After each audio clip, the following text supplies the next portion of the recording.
1장 1절부터 8절입니다. 네, 다 찾으셔서 안면하시겠습니다. 우리 다 같이 합독하겠습니다. 하나님의 아들 예수 그리스도의 복음의 시작이라. 선지자 이사야가 이르기를 보라 내가 내 사자를 내 앞에 보내노니 그가 내 길을 준비하리라. 광야에 외치는 자의 소리가 있어 이르되 너희는 주의 길을 준비하라. 그의 오실 길을 곧게 하라. 기록된 것과 같이 세례 요한이 광야에 이르러 죄의 사함을 받게 하는 회개의 세례를 전파하니 온 유대 지방과 예루살렘 사람이 다 나아가 자기 죄를 자복하고 요단강에서 그에게 세례를 받더라. 요한은 낙타털 옷을 입고 허리에 가죽띠를 띠고 메뚜기와 석청을 먹더라. 그가 전파하여 이르되 나보다 능력 많으신 이가 내 뒤에 오시나니 나는 굽혀 그의 신발끈을 풀기도 감당하지 못하겠노라. 나는 너희에게 물로 세례를 베풀었거니와 그는 너희에게 성령으로 세례를 베푸시리라. 마가복음은 하나님의 아들 예수 그리스도의 복음의 시작이라고 하면서 시작을 합니다.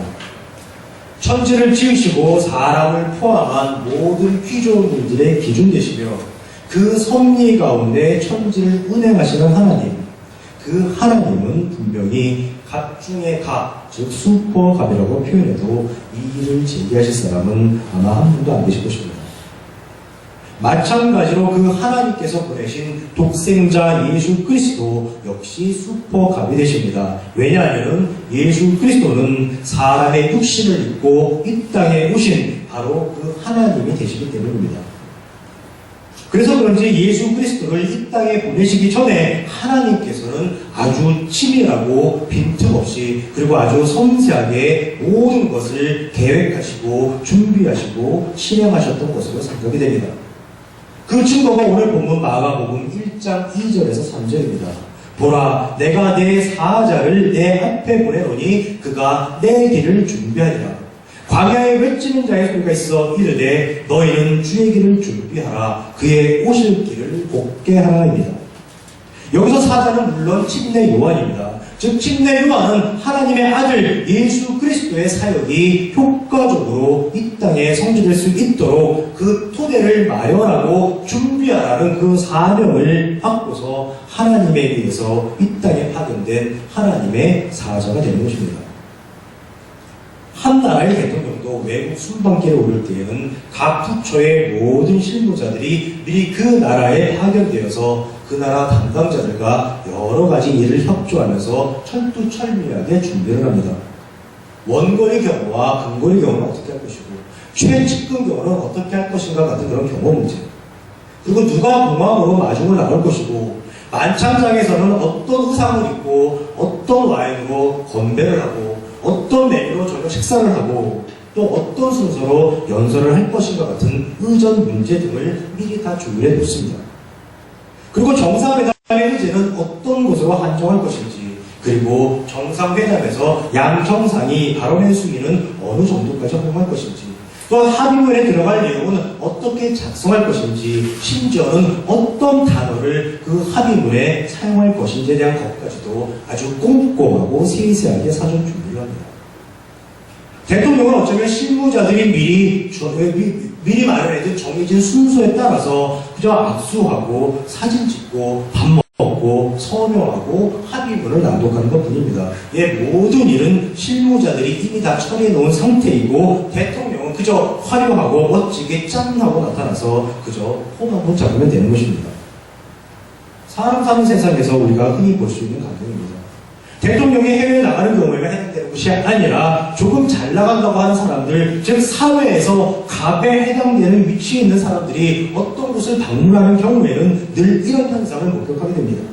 정치인, 경제인, 문화체육인, 고급 공무원, 연예인 등 종류를 가지지 않습니다. 모두 한결같습니다.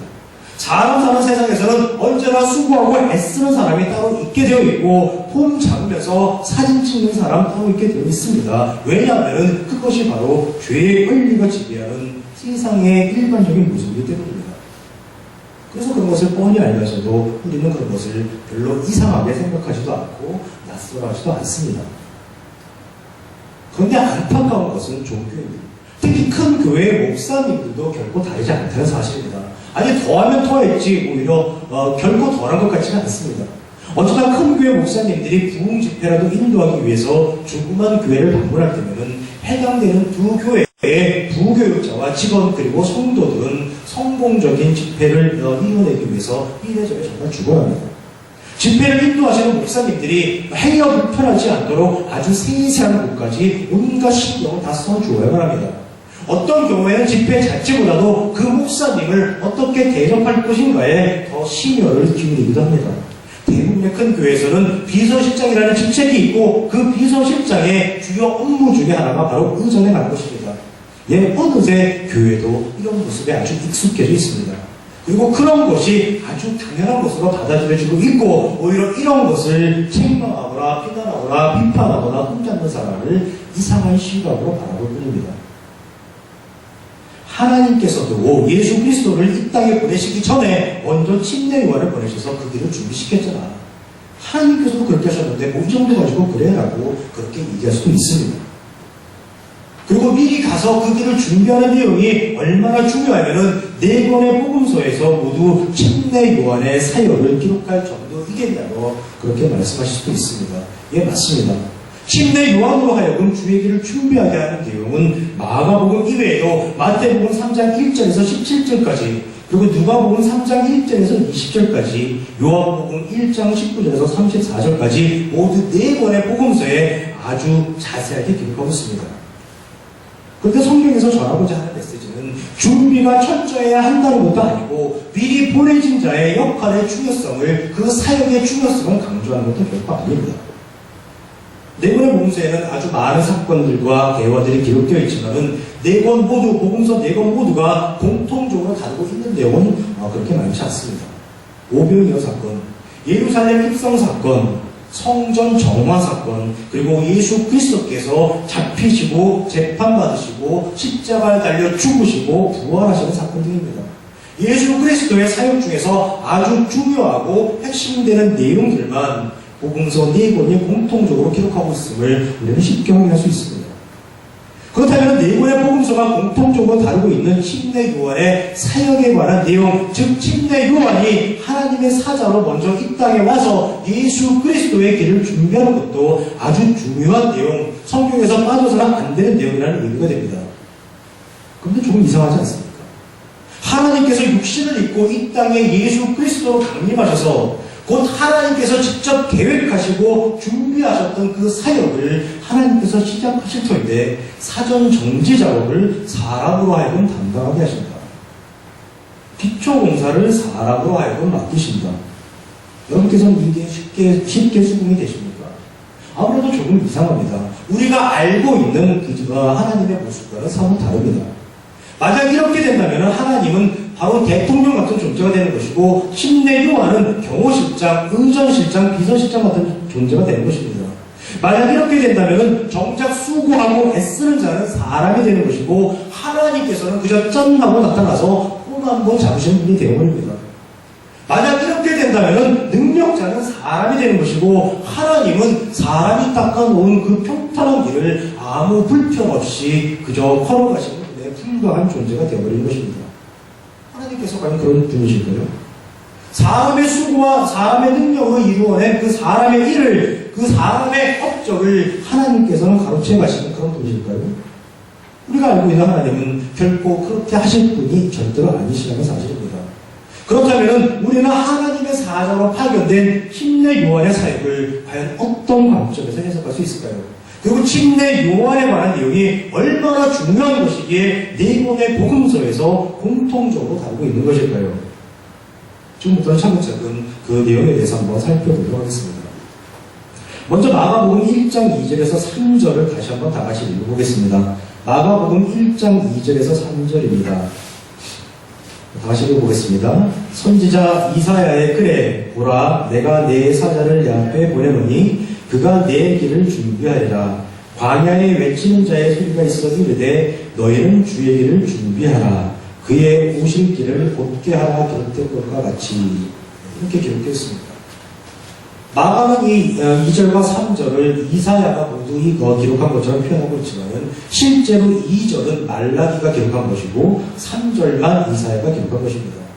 2절은 말라기 3장 1절 만군의 여호와가 이르노라 보라 내가 내 사자를 보내니 그가 내 앞에서 길을 준비할 것이요 또 너희가 구하는 바 주가 갑자기 그의 성전에 임하시니 곧 너희가 사모하는 바 언약의 사자가 임하실 것이라 설명한 것이고 3절은 이사야 40장 3절 외치는 자의 소리여 이르되 너희는 광야에서 여호와의 길을 예비하라 사막에서 우리 하나님의 대로를 평탄하게 하라를 인용한 것입니다. 어떤 사람은 성경의 1.1획도 오류가 없는 책이라고 하면서 어떻게 이런 상황이 발생할 수 있냐고 따지고 들고자 합니다. 마가가 무엇인가를 대단히 착각했거나 아니면 성경상의 오류가 아니냐고 지적하면서 어떻게 해서든지 성경의 권위를 깎아내리려고 노력을 합니다. 그러나 성경의 오류도 아니고 마가의 착각도 아닐 것이라고 우리는 얼마든지 이야기할 수 있습니다.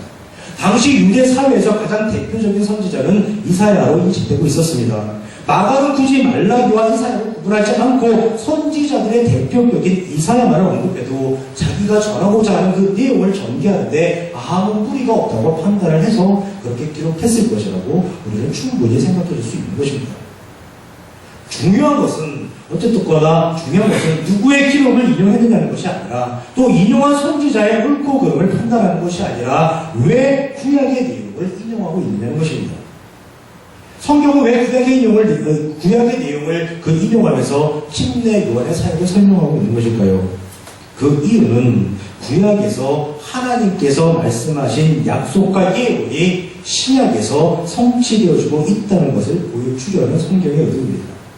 즉 침례 요한의 사역이나 예수 그리스도의 사역이 어느 날 갑자기 그들에 의해서 시작된 것이 아니라 하나님께서 사람을 구원하시기로 계획하시고 예정하셨던 것이 하나 둘씩 차근차근히 이루어져 나가고 있다는 것을 보여주려는 그런 의도에서 선지자의 기록을 인용하고 있다는 뜻입니다. 다시 말해서 기독교는 어느 누구로부터 시작된 것이 아니라 바로 천지를 지으시고 운행하시는 창조주 하나님으로부터 비롯된 것이라는 사실을 성경은 지금 강조해주고 있는 것입니다. 그러나 그 기록의 의도보다도 훨씬 더 중요한 것이 바로 내용입니다. 말라기 3장 1절 만군의 여호와가 이르노라 보라 내가 내 사자를 보내리니라고 합니다. 누가 하신다고 합니까? 하나님께서 하시겠다는 것입니다. 하나님께서 사자를 보내시겠다는 것입니다. 하나님께서는 단지 사자를 보내놓고 나불나라 하실 분이 절대로 아니십니다. 하나님은 사람을 보호하시고 인도하시고 책임져 주시는 그런 분이시기에 하나님께서 보내셨으면 그가 온전히 일을 할 수 있도록 하나님께서 끝까지 도우시고 책임져 주시는 것입니다. 출애굽기 3장에 보면은 하나님께서 모세를 불러서 극심한 노동으로 핍박을 받고 있는 이스라엘 민족을 애굽으로부터 탈출시켜서 자유케 해주겠다고 말씀하신 장면이 기록되어 있습니다. 그때 모세는 하나님께 이렇게 얘기합니다. 내가 누구이기에 바로에게 가며 이스라엘 자손을 애굽에서 인도하여 내리까라고 이렇게 하나님께 대답합니다. 모세 자신이 해야 할 일로 착각하고 있는 것입니다. 아닙니다. 이 일은 하나님께서 하시는 것입니다. 모세는 단지 바로에게 나아가서 하나님께서 하신 그 말씀을 바로에게 전하기만 하면 되는 것입니다. 그렇게 하면은 나머지 일은 모두 다 하나님께서 이루어 나가시는 것입니다. 이사야 40장 3절도 마찬가지입니다. 외치는 자의 소리여 이르되 너희는 광야에서 여호와의 길을 예비하라 사막에서 우리 하나님의 대로를 평탄하게 하라도 마찬가지 내용입니다. 이 말씀도 하나님의 사역을 준비하라고 하나님께서 사람에게 명령을 내리는 그 장면이 절대로 아닙니다. 광야에서 여호와의 길을 예비하라 사막에서 우리 하나님의 대로를 평탄하게 하라는 말씀에서 강조점은 광야와 사막이라는 장소가 아니라 광야의 길을 내는 일, 사막의 대로를 평탄하게 하는 일을 강조하는 것입니다. 광야는 길이 없는 곳입니다. 사막 또한 길이 없는 곳입니다. 왜 그곳이 광야이고 왜 그곳이 바로 사막일까요? 그 이유는 사람이 살 수 없는 곳이고 사람이 살지 않기 때문입니다. 그런 곳에서도 사람이 살아갈 수 있도록 하나님께서 해주시겠다는 것입니다. 하나님께서 길을 내주셔서 사람이 살아갈 수 있도록 만들어 주시겠다는 것입니다. 사람의 힘으로는 결코 할 수 없는 일입니다. 즉 이사야서에 기록된 이 40장 3절 말씀은 사람이 할 수 없는 일을 하나님께서 하시겠다는, 하나님께서 해주시겠다는 그 하나님의 선언입니다. 하나님께서 하실 일을 사람이 실제로 먼저 가서 길을 닦아놓고 터를 다져놓으라는 그런 말씀이 결코 아닌 것입니다. 하나님께서 하실 그 일이 어떤 것인지를 보여주기 위해서 하나님으로부터 부름받은 사람이 바로 침례 요한입니다. 마가복음에는 침례 요한의 가정과 출생의 이야기가 기록되어 있지 않지만은 누가복음에 기록에 따르면 침례 요한은 하나님의 말씀에 따라 제사장 가문에서 태어난 그런 사람이었습니다. 일반적인 경우라면 침례 요한도 분명히 제사장이 되었을 것입니다. 그런데 지금 침례 요한은 예루살렘에 있는 성전이 아닌 광야에서 지금 외치고 있습니다. 낙타털 옷을 입고 허리에 가죽띠를 끼고 있고 메뚜기와 석청으로 음식을 삼고 있습니다. 이런 구절들은 요한의 삶을 멋지게 미화시키는 그런 것이 아닙니다. 이런 구절들을 근거로 해서 요한을 마치 구도자의 모습으로 생각하거나 경건자의 모습으로 그를 강조해서도 안 됩니다. 침례 요한의 삶은 지금 기회가 같습니다. 그리고 이런 행동들은 구약에서 많이 볼 수 있었던 그런 것입니다. 전혀 새로운 것이 아닙니다. 구약에 등장하는 엘리야도 요한 유사한 그런 행동을 보이고 있습니다. 중요한 것은 침례 요한의 행적이 아니라 바로 하나님의 일하심입니다. 제사장 중에서 성전을 떠나 광야에 머물 사람은 결코 있을 수가 없습니다. 그런데 바로 그 침례 요한이 광야에서 외치고 있는 것입니다. 어떻게 그렇게 되었을까요? 하나님께서 그렇게 하셨기 때문입니다. 즉 하나님의 은혜로 말미암아 침례 요한은 부패하고 타락한 세상에서 벗어나서 하늘을 소망하며 천국을 소망하며 그렇게 살아가고 있는 것입니다. 즉 성경은 침례 요한이 광야라는 장소에 있는 것을 하나님의 약속과 예언은 반드시 성취된다는 것을 보여주기 위해서 하나님께서 침례 요한을 부르시고 세우신 것으로 설명하고 있는 것입니다. 즉 침례 요한이 주의 길을 준비하는 것이 아니라 하나님께서 직접 길을 준비하시고 그 길을 곧게 하실 것이지만 그것이 어떤 길인지를 더욱더 확실하게 보여주기 위해서 부름을 받은 인물이 바로 침례 요한이라는 것입니다. 그렇다면 침례 요한이 보여주는 그 길은, 침례 요한이 보여주는 과연 그 주의 길은 과연 어떤 것일까요? 먼저 주의 길을 준비하라, 그의 오실 길을 곧게 하라는 말씀이 침례 요한이 먼저 가서 길을 닦아놓으면 예수 그리스도가 그 길로 가는 것이라고 생각하지 않으시기를 주님의 이름으로 간절히 부탁드립니다. 만약 그렇게 된다면 선각자는 침례 요한이 되는 것이고 실제로 중요한 사역을 감당한 자도 역시 침례 요한이 되어버립니다. 예수 그리스도는 거저 먹는 자에 불과한 존재가 되어버립니다. 마치 죄가 지배하는 이 세상의 갓과 같은 존재로 예수 그리스도가 전락해버리는 꼴이 되어버리는 것입니다. 미리 길을 준비하는 것에는 두 가지의 이론이 있을 수가 있습니다. 하나는 비슷한 일을 하는 준비가 있습니다. 말 그대로 선행해서, 즉 앞서서 일을 해놓는 것입니다. 나중에 오는 사람은 그 일을 그대로 이어받아서 계승해서 일을 이어나가기만 하면 됩니다. 특별히 수고하고 애쓸 것 없이 앞선 사람이 이뤄놓은 일을 나중에 온 사람은 그저 하나하나 정리해 나가면서 잘 마무리하면 그만인 것입니다. 수고하는 사람 따로 있고 그로 인해서 영광받는 사람 따로 있게 되는 경우입니다. 대통령의 해외 순방에 앞서서 모든 일을 조율하고 처리하는 그 실무자들의 역할이 바로 그런 예가 될 수 있습니다. 그렇지만은 조금만 시간이 지나면은 나중에 온 자가 특별하게 한 것이 아무것도 없다는 사실, 그리고 그 나중에 온 자가 무엇을 했는지 곧 잊혀진다는 사실, 그것은 금방 드러나게 되어 있습니다. 미리 길을 준비하는 것의 또 다른 하나는 아주 정반대의 일을 하는 것입니다. 나중에 온 자가 아주 수습이 불가능할 정도로 앞선 자가 아주 말도 안 되는 엉뚱한 일을 저질러 놓는 것입니다. 즉 앞선 자가 일을 아주 엉망진창으로 만들어 놓으면은, 아주 깽판을 쳐 놓으면은 나중에 온 자가 그 일을 하나하나 차근차근 해결해 나가는 것입니다. 그러면은 나중에 와서 모든 일을 수습한 사람의 일이 확 부각이 되게 되어 있습니다. 나중에 온 사람이 과연 어떤 일을 했는지 그 사람이 행한 그 일이 업적이 일목요연하게 정리될 수 있고 드러나게 되었습니다. 그 사람이 어떤 일을 이루어왔는지 아주 명확하게 알 수 있게 되는 것입니다.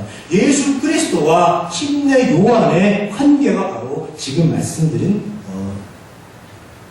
그런 경우에 해당됩니다. 성경은 예수 그리스도를 항상 유일한 길로 소개하고 있습니다. 그렇다면 예수 그리스도는 누가 앞장서서 가져온 길을 가서는 절대로 안 됩니다. 누가 하던 일을 계승해서도 절대로 안 됩니다. 오직 예수 그리스도만이 행할 수 있는 일을 예수 그리스도만이 행해야 하는 것입니다. 바로 여기에 침례 요한이 준비하는 주의 길의 비밀이 숨어 있습니다. 즉 침례 요한은 예수 그리스도가 해야 할 일과는 아주 정반대의 일을 해놓는 것입니다. 아주 말도 안 되는 엉뚱한 일을 저질러 놓는 것입니다. 그러면 예수 그리스도께서 등장해서 짠 하고 나타나서 멋지게 나타나서 모든 일을 정리하고 수습해 나가는 그런 모습을 예수 그리스도가 보는 것입니다. 즉 침례 요한의 사역은 사람들을 생명의 길로 인도하는 예수 그리스도의 사역과 동일한 내용이 절대로 아닙니다. 오히려 그와는 반대로 그는 사망의 길로 백성들을 이끌고 있는 것입니다. 침례 요한의 사역은 자신이 제시하는 방법으로는 결코 사람의 문제가 해결될 수 없다는 것을 사람들에게 보여줄 것입니다. 그것을 통해서 예수 그리스도가 꼭 오셔야만 하는 이유, 그리고 예수 그리스도의 사역이 모든 사람들에게 꼭 필요한 이유를 사람들에게 가르치고 알려주는 것입니다. 즉 침례 요한의 사역으로 인해서 예수 그리스도가 궁극적으로 행하시는 그 사역의 참 의미가 드러나게 되는 드러나게 되는 것입니다. 그러면 침례 요한의 사역 방식은 과연 어떤 것일까요? 우리는 그것을 이해하기 위해서 당시 이스라엘의 종교적 상황을 조금 살펴볼 필요가 있습니다. 예수님 활동 당시에 이스라엘의 종교는 유대교였습니다. 유대교에는 흔히 3대 종파라는 것이 있었습니다. 그 중에 가장 유력했던 종파가 바리새파이고 그 뒤를 이어서 사두개파와 에센파가 있었습니다. 바리새파는 경건주의자들이라고 얘기할 수 있는데 그들은 율법의 규칙을 무시할 것을 늘 강조했고 타 종파에 대해서는 언제나 배타적이었고 회당에서는 율법을 가르치는 그런 교육을 전달하는 그런 종파였습니다. 사두개파는 수적으로는 바리새보다는 적었지만은 아주 고등교육을 받은 그런 계층으로서 정치 경제적으로 높은 곳에 위치하고 있었고 성전 예배를 전달하고 있었습니다. 에센파는 금욕주의자로서 주로 흰옷을 입고 있었고 독신과 고행을 강조하는 그런 종파였습니다. 혹시 이 유대교의 특징을 조금 전에 말씀드렸는데 이 유대교의 특징에서 침례 요한의 모습이 느껴지지 않으십니까? 낙타털 옷을 입고 허리에 가죽띠를 띠고 메뚜기와 소청을 먹는 모습에서는 에센파의 모습이 느껴집니다. 그리고 죄의 사함을 받게 하려고 회개의 세례를 전파하는 모습에서는 바리새파의 모습이 그대로 느껴집니다. 지금 침례 요한은 바로 유대교적인 방식으로 생활하고 있는 것이고 유대교적인 원리로 모든 일을 처리하고 있는 것입니다. 사람들은 언제나 다 같이 행복하게 살아가는 세상을 꿈꿉니다. 침례 요한 당시에도 유대인들에게 그리고 모든 사람들에게 이러한 소망이나 희망이 있었고 그것을 이루어내기 위한 방법도 모두 있었습니다. 새로운 세상, 모두가 살기 좋은 세상, 아픔과 슬픔과 고통이 없고 즐겁고 신나고 행복한 세상에 대한 소망과 희망이 간절히 있었습니다. 이런 것이 없었던 시대는 시대를 불문하고 단 한 번도 없었습니다. 당시 유럽을 제패했던 로마의 이상도 바로 이것이었고 여러 종류의 종교들이 추구하는 이상도 이것이었습니다. 또한 여러 학문들이 추구하는 비전도 바로 이것이었습니다. 유대인들에게도 바로 이러한 소망이 있었습니다. 소망뿐만이 아니라 이러한 이상을 이루어주기 위해서 메시아를 보내줄 것이라는 하나님의 약속도 이미 있었고 백성들도 그 약속을 굳게 신뢰하고 있었고 그 약속을 다 모두 다 알고 있었습니다. 그 약속을 이루어내기 위한 방법론도 물론 있었습니다. 즉 이스라엘 민족이 천국 하나님의 나라 여호와의 날 메시아의 시대에 구원받는 방법이 이미 그들 사이에서 전해져 내려오고 있었습니다. 그 방법론 중에 하나가 바로 율법을 온전하게 지켜내는 것이었습니다. 즉 이스라엘 민족은 구원받는 방법을 이미 알고 있었고 그 방법에 대해서 서로가 공유하고 있었고 또 그 방법대로 모두가 그렇게 행하고 있었습니다. 그 방법대로 행할 것을 선포하는 것이 바로 침례 요한이었습니다. 마태복음 3장 2절에 보면 회개하라 천국이 가까이 왔느니라라는 침례 요한의 선포가 기록되어 있습니다. 그런데 요한의 이 선포는 전혀 새로운 내용이 아닙니다. 아무도 요한의 선포에 대해 놀라지도 않았고 대적하지도 않았습니다. 회개하라, 돌아오라, 여호와께 부르짖으라, 여호와를 섬기라라는 그런 말은 구약 예언자들이 언제나 행했던 대표적인 선포들입니다. 사람들은 이미 이 선포에 익숙해져 있었고 이 선포대로 그렇게 생활을 하고 있었습니다. 당시 유대교의 기준은 율법이었습니다. 율법을 지키는 것이 선이고 율법을 지키는 것이 의고 공덕이었습니다. 그러나 율법에 대해서 온전히 지켰다고 장담할 수 있는 사람은 결코 많지 않습니다. 따라서 율법을 어긴 사람들에게 회개하라는 선포는 당연한 요구로 들리는 것이고 그 당연한 요구에 순종하는 것 지극히 당연한 것입니다. 또한 천국이 가까이 왔다는 표현도 사람들에게는 전혀 새로운 것이 아닙니다. 하나님으로부터 복을 받는 것, 여호와의 날에 임하는 것과 표현상의 차이만 있을 뿐이지 내용상으로는 동일한 의미로 받아들일 수 있습니다. 그러니까 침례 요한의 선포에 모든 사람들은 순순히 순종하면서 나가는 것입니다. 결코 대적하지도 않고 결코 거기에 대해서 놀라워하지도 않습니다. 회개하라, 천국이 가까이 왔느니라는 그 침례 요한의 선포에 사람들은 모두 다 순순히 순종을 합니다. 그 모습이 바로 마가복음 1장 4절에서 5절입니다. 세례 요한이 광야에 이르러 죄사함을 받게 하는 회개의 세례를 전파하니 온 유대 지방과 예루살렘 사람이 다 나아가 자기 죄를 자복하고 요단강에서 그에게 세례를 받게 합니다. 모든 사람들은 그렇게 침례 요한의 선포에 순종하면서 나갑니다. 또한 유대인들이 생각하는 구원받는 또 하나의 방법은 바로 고행입니다. 어느 시대 어느 종교든 가장 만연되어 있는 방법 중에 하나가 바로 고행 중입니다. 기존의 삶의 방식을 거부하고 말 그대로 고행을 행하는 것입니다. 대표적인 것이 아마 금식과 금욕 생활입니다. 그 고행을 통해서 신을 감동시키려는 의도가 내포되어 있는 것입니다. 이런 삶을 살기 위해서는 당연히 삶의 현장을 떠나가야만 합니다. 낙타들 옷을 입고 허리에 가죽띠를 띠고 메뚜기와 석청을 먹는 침례 요한의 모습은 당시 고행주의의 참모습을 아주 리얼하게 보여주고 있는 것입니다. 이 유대인의 방식, 늘 율법주의였고 고행주의였습니다. 그것을 따르면서 그것을 이해하면 늘 구원을 받을 수 있다고 생각하는 것, 그것이 유대교인들의 사고방식이었습니다. 그런데 안타까운 것은 지금까지 살펴본 이 모습들이 지금 대한민국 교회에서 그대로 행해지고 있다는 것입니다. 교회에서 가장 많이 듣는 말이 무엇입니까? 회개하라입니다. 기도하라입니다. 금식하라입니다.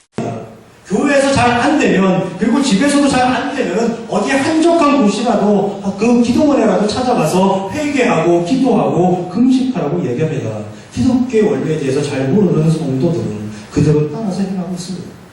또한 교회에서는 매주 하나님의 뜻 가운데 살아가겠다고 결심하고 결단하라고 성도들에게 요구합니다. 그러면 성도는 먼저 하나님의 뜻을 알게 해달라고 기도를 합니다. 하나님의 뜻 이미 다 성경에 드러나 있습니다. 하나님의 뜻 이미 다 성경에 하나님의 드러내 주셨는데 무엇도 하나님의 뜻을 알게 해달라고 기도하는 것인지 참으로 이해할 수가 없는 것입니다. 과연 회개하고 기도하고 금식한다고 구원의 사람들이 이룰 수 있을까요?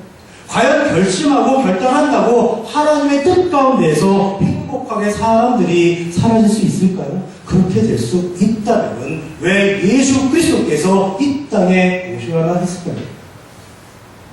침례 요한만으로도 충분했을 것입니다.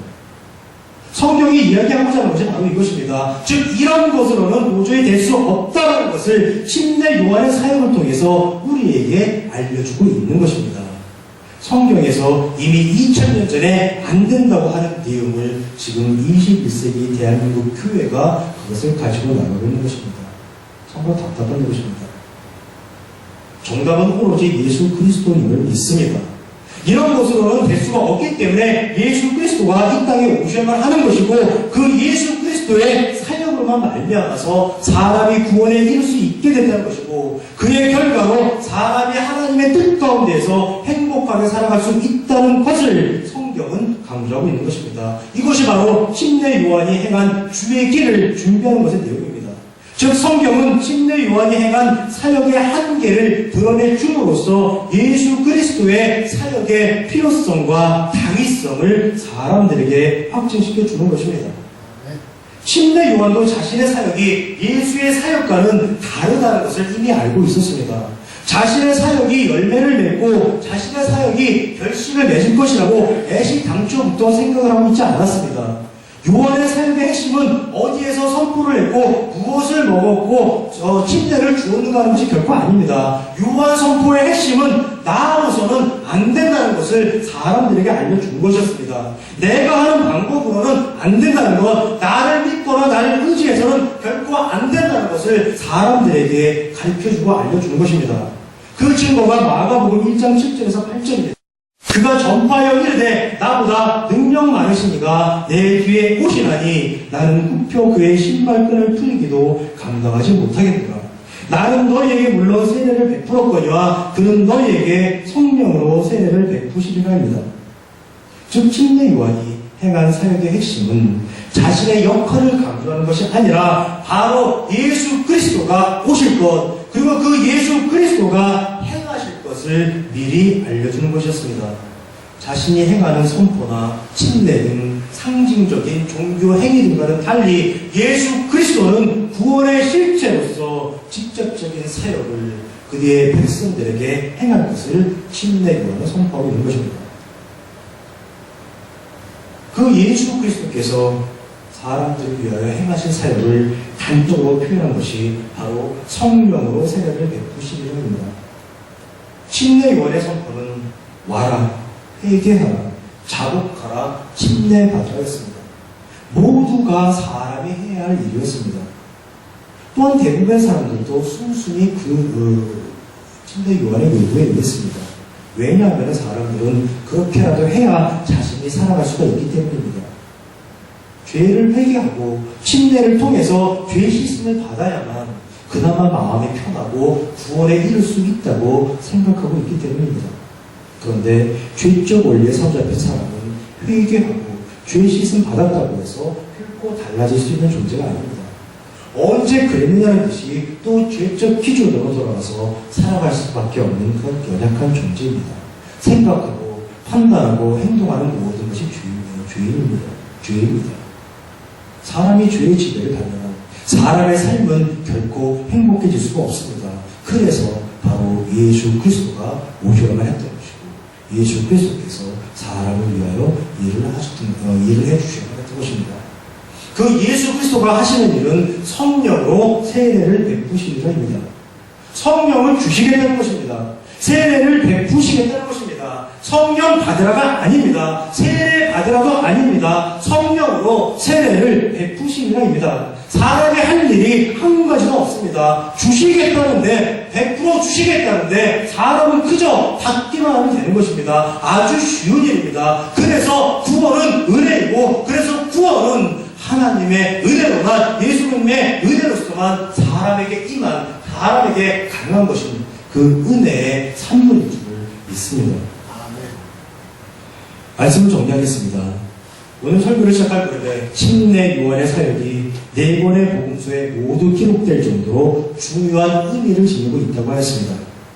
그것은 바로 예수 그리스도가 이 땅에 오셔서 하신 일을 선포하는 것이기 때문입니다.